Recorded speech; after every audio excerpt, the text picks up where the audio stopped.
Hello and welcome to this primer on public policy and advocacy. My name is Jay Mirtallo, Clinical Practice Specialist, and I'd also like to introduce Peggy Gunter, Senior Director of Clinical Practice Quality and Advocacy. We're pleased to develop this program to provide basics regarding what we believe is important to nutrition support advocacy that you'll be involved with any of your work through ASPEN. We've broken the primers into 3 different parts, and this part is going to be covering part 1, the overview.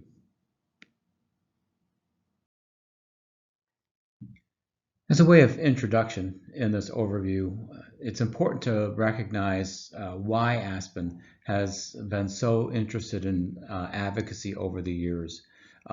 Even to the beginning of having parenteral nutrition recognized as a therapy that's worthy of reimbursement so that the patients could afford to receive the care when it was indicated. We found that there's, in that process, many ways to advocate for legislation as well as regulations that impact their ability to provide nutrition care to patients. Some of the things that we think are of key importance, and just a summary statement, are those factors that affect access, which includes affordability, as well as performance of both healthcare professionals, something termed professional competence, as well as the systems involved with providing nutrition care. We monitor those and look towards what's important for legislative as well as regulatory agencies to help improve that quality of care so we can assure that we're providing safe, effective nutrition care to our patients. So in the overall assessment, we realize that there's factors affecting practice and the ability to advance practice as healthcare systems evolve. And this is critical to the provision of consistent quality care in a timely manner over time. And really one of the reasons why we need to be consistently involved with advocacy for our patients, our members, as well as our clinicians that are providing the care.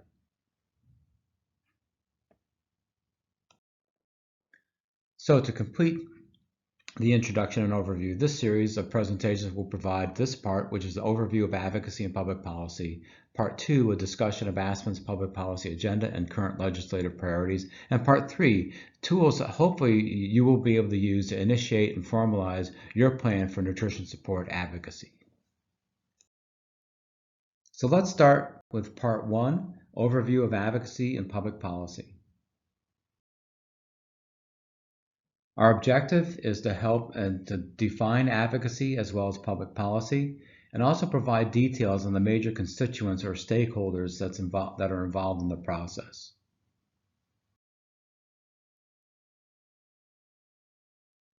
Looking up the term in the dictionary, advocacy is an activity by an individual or group which aims to influence decisions within political, economic, and social systems as well as institutions. We're more particularly interested in health advocacy, which adds a different connotation, which means we advocate to support and promote patients' healthcare rights and also enhance the community of health and policy initiatives that focus on the availability and quality of care. When we work in advocacy, that's really the 2 primary things that we're trying to do. Is it available or access? And the last is, if what's available, is it of quality care that it's going to improve our patients' outcomes?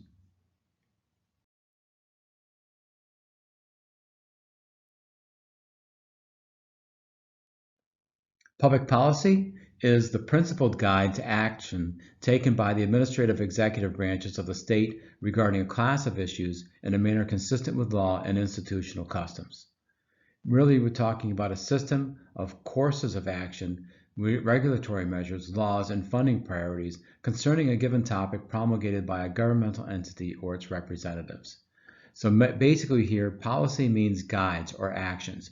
When we talk about public policy from ASPEN's perspective, we're talking about what's important to us that we're going to continue to monitor and act on in a way that we hopefully can improve access as well as quality of care to our patients.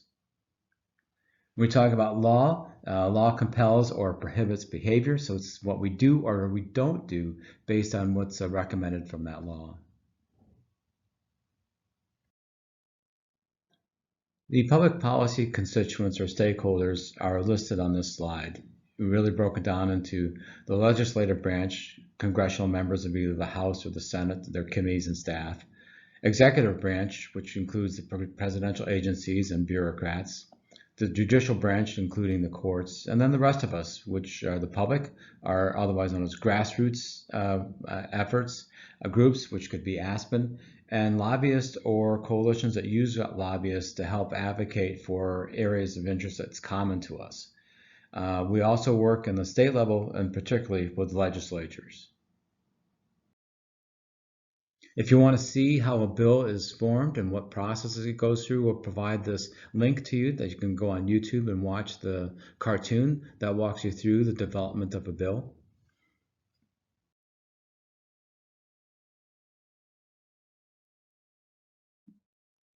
So let's start first with the legislative branch. This includes the committees, subcommittees, task force, joint committees, and boards. You can see reviews of this and what's going on with regards to bills that are going through both the House and the Senate on the website congress.gov. We use this all the time to get access to the bills that are already introduced into either one of the houses, but also getting information for our legislators that we may want to advocate directly with. The legislative branch is supported by the GAO, or the Government Accounting Office, or the CBO, which is the Congressional Budget Office, as well as the Library of Congress. These agencies help do investigations or analyses to provide both evidence as well as economics with regards to what would go into the bills. In a lot of cases, the question would be, if we enact this bill, what is it going to cost? If we enact this bill, what would be the value? Meaning that what kind of return could we get based on the money that we're spending in order to pass this bill? Now, when you interact with a legislative branch, it's very rare that you're going to be interacting with a senator or a congressman directly. You'll probably be more likely interacting with a legislative aide. In a lot of cases, would be their health aide, if they have that broken down to those specifics. What you find that these individuals are young, very well educated, but very few of them have any healthcare training. So a lot of our role in advocacy is educating those people on the issues that need to be addressed through the development of a law, as well as economics, as well as just the therapy that we provide. Contrary to most people's beliefs, most individuals don't generally know the specifics of nutrition care that we provide on a routine basis. It's foreign to them. So we do serve mostly in an educational role. Finally, when you're looking at the committees, their role is to authorize or appropriate. So I've put a term here called unfunded mandate. So that's one of the catches it can have if a bill is passed but does not have any appropriations, meaning there's no money to enable the bill to be actually implemented. The bill won't be implemented. And so there's certain examples with that. So it's just getting the bill passed is just the first part of getting a bill successfully implemented to help our cause. The specific committees of importance to us, when we look at the Senate, it would be the Finance Committee, and specifically the Subcommittee on Healthcare. That's where Medicare and Medicaid are housed. You also have the Health, Education, Labor, and Pensions, or the HELP Committee in the Senate. That's of key importance. In the House, it's the Energy and Commerce Committee, specifically the Health Subcommittee. Also the Appropriations Committee and the Labor, Health, and Human Services, Education, and Related Subcommittee. The Ways and Means Committee is also important to us, again, specifically their Health Subcommittee. Lobbying is how we influence a particular issue. How we go about that is outlined below. But first we need to know that about 20,000 bills are introduced in each Congress, about 5% of which become law. And the important aspect here is, how do we get a law introduced and on the floor and actually pass through? That is important, depending upon the person that heads up that problem. So we're always looking for the right person to do that, either a sponsor or a co-sponsor. What we do is provide testimony and expertise. We either do it in person by visiting the Hill or Congressman's home office. Particularly important to visit the home office if you can, when they're actually where you are at, and know that you are their constituent. You're going to have much more weight with regards to what you're carrying to that congressman as far as the message that we're delivering. We can do it also in writing. This is what we often ask when we're asking for us to write letters to our congressman to either request a bill be introduced or to support a bill that's already been introduced. We can do that by email or by letter. We can do that in collaboration with our society or other coalitions that we do it in a group as say ASPEN supports this bill. We'll ask you to do that as well, or as grassroots, which would be as individuals that would be our membership and other people that are interested in the issues that we are also interested in.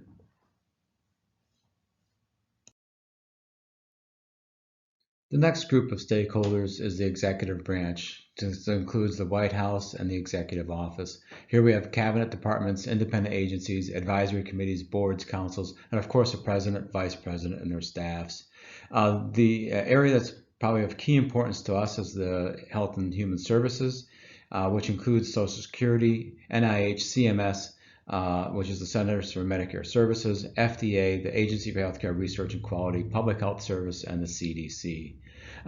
This area of stakeholders is responsible for carrying out the laws and developing regulations used to interpret the laws.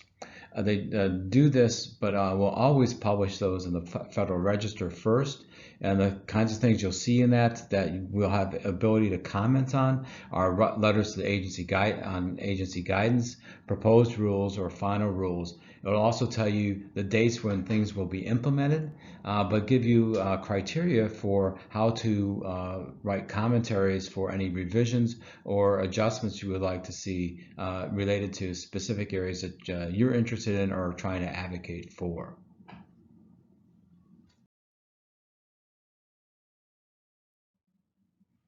This is an example of what the Federal Register notices look like. You can see they come out, in this case they say daily, and in order to monitor those and scan those to find what's important there, it's very important. So it takes an army to keep up with what's going on with the federal government and the regulations that might be coming out at any point in time. The final area is the judicial branch, which includes the Court of Appeals. And this is the area that interprets the laws made by Congress and executed by the executive branch. We've been involved in the judicial branch on very rare occasions, but we've got the example here of our involvement with the Cruzan case through an amicus brief.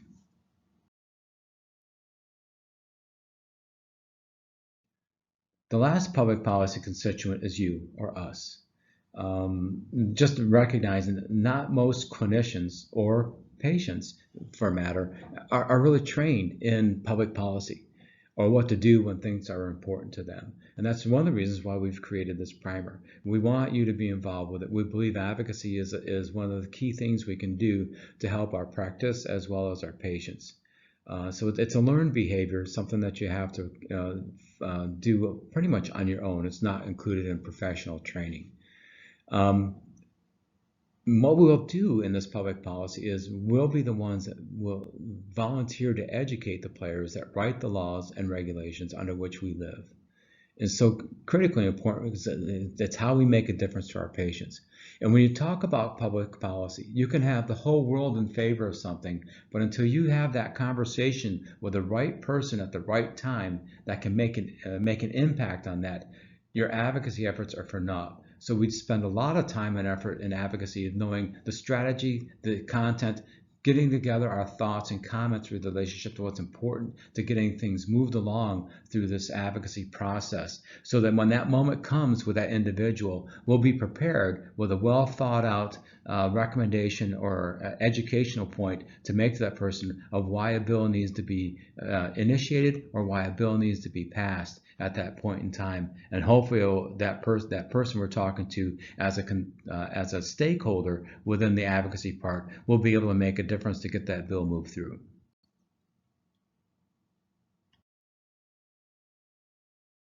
So how does ASPEN get involved or participate in advocacy? We do that through our Public Policy Committee. who also interacts with other committees that are important to have interest in public policy initiatives, such as the Malnutrition Committee or the Clinical Practice Committee or the PN Safety Committee. We've all had activities with that significantly over the last couple of years. We do follow a public policy agenda, which is reviewed and approved by the board on an annual basis and can be found on ASPEN's website under the public policy tab with the address there. We continually monitor for legislation that's going through. We continually interact with our partners and coalitions that we have like interests that we can partner together more strongly with. And we do that through staff as well as the committee members. We recognize outstanding efforts in public policy for our members through the Party Sellers Award and through consumers and caregivers through the Lynn Howard Nutrition Support Award. We try to communicate and keep advocacy issues on the top by constantly putting updates with regards to our website, putting key important aspects in the clinical practice highlights, especially calls to action, and we do sign on to initiatives with our partners on a routine basis. We hope this overview has been useful to you to understand just the basics of advocacy and public policy, and then a little bit about how ASPEN is involved with public policy and why it's important to us as an organization.